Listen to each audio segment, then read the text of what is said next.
नमस्कार दोस्तों, मैं हूं डॉक्टर मनोज और आप इस समय हैं मेरे साथ मेरे YouTube channel health care with doctor Manoj में। दोस्तों, आज के इस वीडियो में आपको बताने वाला हूं कि यदि आपकी उम्र 30 साल या उससे ज़्यादा है तो आपको किन खास बातों का ख्याल रखना चाहिए जिससे आपका हार्ट एकदम से हेल्दी रह सके, स्वस्थ रह सके। थोड़ा सा मैं आपको डिटेल में बताना चाहूँगा कि इस वीडियो में मैं आपको बताने वाला हूँ कि आप अपने हृदय को स्वस्थ रखने के लिए आपकी लाइफस्टाइल क्या होनी चाहिए, आपकी डाइट क्या होनी चाहिए, आपको किन बीमारियों से सावधान होने की जरूरत है। साथ में मैं आपको ये भी बताऊंगा कि जो व्यायाम हम करते हैं उसका हमारे हार्ट पर क्या प्रभाव पड़ता है, व्यायाम हमारे लिए क्यों जरूरी है। और वीडियो के लास्ट में इस वीडियो के सबसे इंपॉर्टेंट पॉइंट के बारे में आपको बताऊंगा और वो ये है कि हमें अपने खान पान में किस प्रकार के तेल का यानी कौन से तेल को हमें शामिल करना चाहिए, क्योंकि लोगों को ये कंफ्यूजन रहता है कि कौन सा तेल अपने खाने में यूज करें। तो बहुत ही इंपॉर्टेंट और यूजफुल वीडियो होने वाला है, बने रहिए इस वीडियो के साथ। पर वीडियो शुरू करने से पहले आप सभी से एक बार फिर से मैं रिक्वेस्ट करूंगा कि प्लीज यदि आप चैनल में पहली बार आए हैं और अभी तक आपने चैनल को सब्सक्राइब नहीं किया है तो चैनल को सब्सक्राइब करके घंटे के बटन जरूर दबा दें, जिससे मेरे आगे आने वाले वीडियो की नोटिफिकेशन आपको समय समय पर मिलते रहे। क्योंकि मेरे चैनल में आपको ओरल हेल्थ और जनरल हेल्थ से रिलेटेड इंपॉर्टेंट यूजफुल वीडियो ही मिलती रहती है।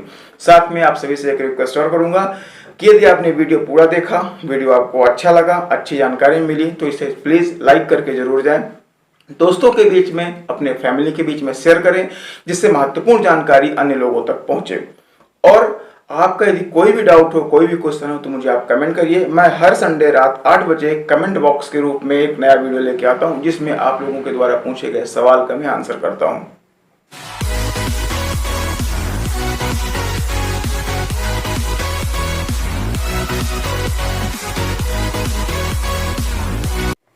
देखिए, सबसे पहले मैं आपको यहाँ पे हार्ट के थोड़ा सा पार्ट के बारे में बताना चाहूंगा। हालांकि 2 से 3 मिनट में हार्ट के पार्ट को बताना संभव नहीं है, लेकिन फिर भी मैं फंक्शन के आधार पर आपको 3 चीजों के बारे में यहाँ पे बताना चाहूंगा। देखिए, हमारा हार्ट बेसिकली कार्य के आधार पर 3 चीजों से मिलकर बना है। सबसे पहला है हार्ट की मसल्स, जो कि ब्लड को पंप करती हैं और इसी पंप के माध्यम से ब्लड पूरे शरीर में फ्लो होता है। दूसरा है इलेक्ट्रिक सिस्टम, ये हमारे हार्ट में पल्स को जनरेट करता है, यानी जो धड़कनें बनती हैं उसको जनरेट करता है, उत्पन्न करता है और साथ में उसको रेगुलेट करता है, जैसे SA नोड और AP नोड। और हार्ट का जो तीसरा महत्वपूर्ण भाग है वो है कोरोनरी आर्टरीज। इन्हीं कोरोनरी आर्टरीज के माध्यम से ब्लड पूरे शरीर में फ्लो होता है, फ्लो के लिए जाता है। मतलब हार्ट से निकलने वाली जो नसें होती हैं, जो रास्ता होता है वो कोरोनरी आर्टरी हो गई। तो ये तो हो गया कार्य के आधार पर हार्ट के 3 भाग। आप सभी जानते हैं कि हमारा हार्ट हमारे शरीर का इंजन है। जब तक इंजन चलेगा तब तक शरीर चलेगा, यानी मशीन चलेगी। इंजन में खराबी आ गई तो मशीन बंद हो जाएगी, यानी हमारा हार्ट बंद हो जाएगा। तो इस इंजन में खराबी ना आने पाए इसके लिए हम क्या क्या कर सकते हैं। यहाँ पे मैं सबसे पहले जो बात करूंगा वो है हमारी लाइफ स्टाइल के बारे में। 95% हार्ट डिजीज के केसेस में देखा गया है कि इसका जो मेन कारण है वो है जो हमारी लाइफ स्टाइल है उसका इर्रेगुलर होना, यानी अनियमित दिनचर्या के कारण।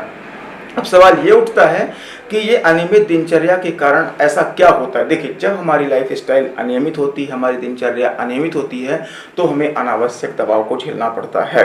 हमें अनावश्यक ही ब्लड प्रेशर की समस्या हो जाती है, जिसके कारण से हमारे हार्ट को बहुत ज़्यादा एक्स्ट्रा वर्क करना पड़ता है, उसके ऊपर दबाव पड़ता है। और कहीं ना कहीं ये सारी जो फैक्टर्स होते हैं वो हार्ट डिजीज को बढ़ाने के लिए रिस्पॉन्सिबल होते हैं। इसलिए यदि हमारी उम्र 30 साल से ज़्यादा हो गई है तो हमें कुछ खास बातों का ध्यान रखना चाहिए। यदि खास बातों को हम ध्यान रखेंगे, अमल में ले आएंगे तो हम अपने हार्ट को हेल्दी बना सकते हैं। चलिए बात करते हैं वो कौन सी खास बातें हैं। मैं आपको यहाँ पे बहुत ही इंपॉर्टेंट और बहुत ही सरल तरीके से केवल 3 बातों के बारे में बताने वाला हूँ। यदि आपने इन तीनों को रेगुलेट कर लिया, मेंटेन कर लिया, तो आगे चल के जो हार्ट की समस्या होती है उसमें काफ़ी हद तक आप अंकुश लगा सकते हैं। आप ऐसा भी कह सकते हैं कि आपको हार्ट डिजीज होने की संभावना काफ़ी हद तक घट जाएगी। क्या है 3 चीज़ें, चलिए देखते हैं। सबसे पहली बात है आपको नियमित समय पे सोना चाहिए। दूसरी बात है आपको नियमित समय पर उठना चाहिए। और तीसरी बात है आपको अनावश्यक दबाव नहीं लेना चाहिए। कहने का मतलब ये है कि आपको जो आपके काम है, आपके दैनिक काम है, चाहे ऑफिशियल वर्क हो या घर का काम हो, किसी प्रकार का काम है, आपको सही समय पर उसको करना चाहिए। मतलब काम को, आज का काम कल पे, कल का परसों पे ऐसे नहीं टालना चाहिए। यदि आप ऐसा नहीं करेंगे तो आपके शरीर पर, आपके मस्तिष्क पर अनावश्यक दबाव नहीं बनेगा और दबाव नहीं बनने के कारण, टेंशन नहीं होने के कारण आपको किसी प्रकार की समस्या नहीं होगी और आपका हार्ट हेल्दी रहेगा, स्वस्थ रहेगा। अब चलिए बात करते हैं दूसरे इंपॉर्टेंट पॉइंट के बारे में, और वो है आपके डाइट। देखिए, खाना तो हम सब खाते हैं, खाना हमारे लिए जरूरी होता है, लेकिन सवाल ये उठता है कि हमें कितना खाना है और किस प्रकार का खाना होना चाहिए, किस प्रकार की डाइट हमारी होनी चाहिए। मैं आपको बता देना चाहूंगा कि यदि आप फिजिकल एक्टिव नहीं हैं, यदि आपकी फिजिकल एक्टिविटी काफी कम है, मतलब आप मेहनत वाला काम नहीं करते हैं, दौड़ धूप वाला काम नहीं करते हैं, तो आपको अपने डाइट में कैलोरी कम करना चाहिए। देखिए, यदि डाइट में आप ज़्यादा कैलोरी शामिल करते हैं और वो बर्न नहीं होती, यूज नहीं होती है, मतलब आप ज़्यादा एक्टिव नहीं है फिजिकली, तो ये सारी चीज़ें क्या करती हैं, आपके हार्ट डिजीज के खतरे को बढ़ा देती हैं। इसलिए यदि आप एक्टिव नहीं हैं, मतलब आप शारीरिक श्रम नहीं करते हैं, तो आपको अपने डाइट में कैलोरी को कम से कम रखना चाहिए। अब हम सवाल ये उठता है कि हम अपने कैलोरी को मेंटेन कैसे करें। इसके लिए मैं आपको कुछ बेसिक चीज़ों के बारे में बताता हूं, ध्यान से सुनिए। सबसे पहली बात कि आपको मौसमी फल का सेवन करना चाहिए, सलाद का सेवन करना चाहिए, साबुत अनाज का सेवन करना चाहिए और हरी सब्जियों का सेवन करना चाहिए। इन सब से आपको पौष्टिक चीज़ें तो मिलेंगी, लेकिन इसमें कैलोरीज कम होती हैं, तो आपको ऑटोमेटिकली आपके शरीर में कैलोरीज कम मात्रा में जाएगी। इसके अलावा आपको मीठे खाद्य पदार्थों से बिल्कुल बचना चाहिए, जहां तक संभव हो सके कम से कम सेवन करें। इसके अलावा आपको तेल, घी या तेल से बनी हुई तली भुनी चीजों का सेवन कम से कम करना चाहिए। आपको नॉनवेज से परहेज करना चाहिए और आपको अपने डाइट में लहसुन का जरूर सेवन करना चाहिए। लहसुन कोलेस्ट्रॉल को नियंत्रित करता है। यदि आप अपने डाइट में इन सब चीजों को शामिल करें, आप ऐसा कह सकते हैं कि आपको हार्ट डिजीज भी आगे चल के नहीं होगी। अब चलिए करते हैं तीसरे इंपॉर्टेंट पॉइंट के बारे में, और वो है बीमारियां। देखिए, आपको हार्ट डिजीज सपोज करें अभी नहीं है तब भी, और यदि आपको हार्ट डिजीज हो चुकी है तब भी, दोनों स्थितियों में आपको क्या ध्यान रखना चाहिए। यदि आप हाइपरटेंसिव हैं, यानी आपका ब्लड प्रेशर काफी समय से ज्यादा है, इरेगुलर रहता है, आप यदि डायबिटिक हैं, आपका डायबिटीज बढ़ा हुआ है, आपको यदि किसी किडनी की कोई समस्या है, तब आपका कोलेस्ट्रॉल लेवल हाई रहता है, बढ़ा हुआ है, तब इन चारों ही परिस्थितियों में आपको बहुत ही ज़्यादा ध्यान देने की ज़रूरत है। सवाल ये उठता है कि ऐसा क्यों। देखिए, ये सारी चीज़ें हमारे हार्ट को डायरेक्टली प्रभावित करती हैं, इसलिए यदि आप कोई समस्याएं नहीं हैं तो आप नियमित जांच तब भी करवाएं। यदि आपकी उम्र 30 साल से ज़्यादा हो चुकी है, साल भर में कम से कम एक बार आपको जांच जरूर करवानी चाहिए, और साथ में यदि कोई समस्या निकलती है तो रेगुलर दवाई लेनी चाहिए। सबसे बड़ी बात यह है कि आपको दवाई नहीं बंद करना है बिना डॉक्टर के सलाह के, तो नियमित जाँच करवाइए, और यदि समस्याएं हैं तो नियमित दवाई लीजिए, और नहीं है तो कोशिश यही करेंगे कि अपने लाइफ स्टाइल को इस प्रकार से चेंज करें, इस प्रकार से मेंटेन करें कि समस्याएं ना होने पाए। अब मैं यहाँ पे डायबिटीज को सबसे ज्यादा खतरनाक मानता हूँ, और उसका कारण ये है कि कोई ऐसा व्यक्ति जिसको लंबे समय से डायबिटीज है, उसमें होता यह है कि उसकी जो नर्व्स होती हैं वो डैमेज हो जाती हैं, और नर्व्स डैमेज होने के कारण यदि किसी व्यक्ति को हार्ट अटैक का आता है तो उसको जो उसके सिम्टम्स होते हैं, प्राइमरी सिम्टम्स, जैसे सीने में जलन होना, सीने में दर्द होना, इन सब चीज़ का उसको एहसास नहीं होता, और कई बार तो ऐसा होता है कि हार्ट अटैक भी आ जाता है लेकिन व्यक्ति को पता नहीं चलता और उसकी मृत्यु तक हो जाती है। इसलिए आपको विशेष रूप से सावधानी बरतने की जरूरत है।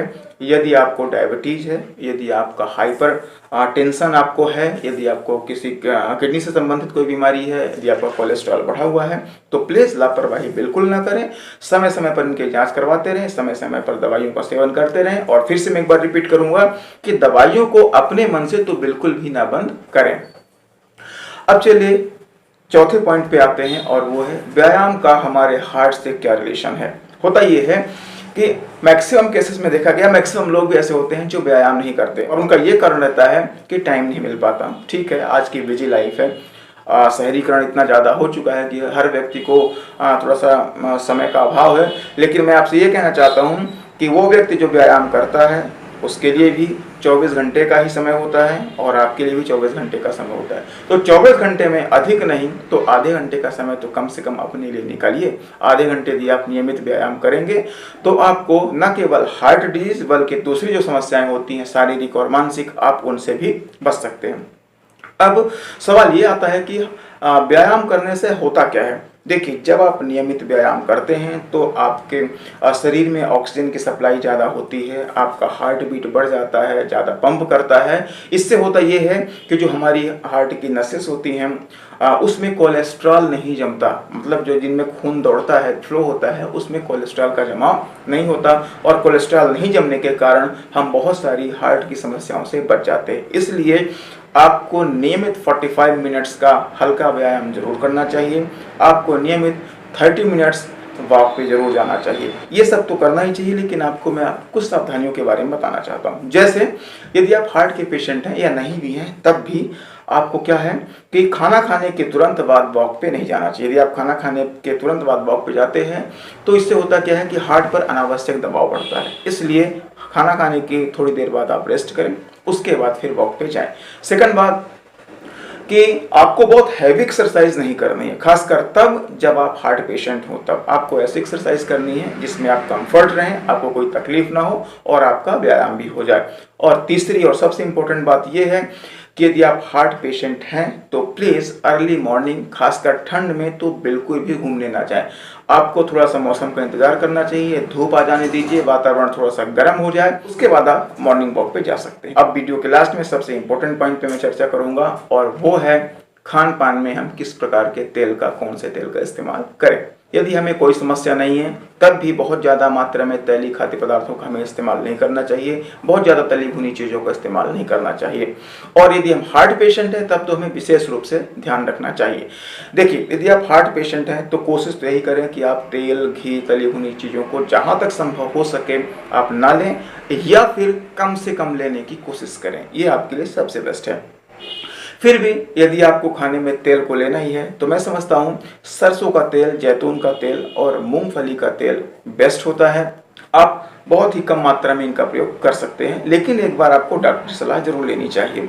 हाँ, आपको सोयाबीन का तेल जरूर नहीं प्रयोग करना चाहिए, क्योंकि सोयाबीन के तेल में कोलेस्ट्रॉल बढ़ाने की क्षमता होती है। तो यदि आप सोयाबीन का तेल प्रयोग करेंगे तो कोलेस्ट्रॉल बढ़ने की संभावना बनी रहती है।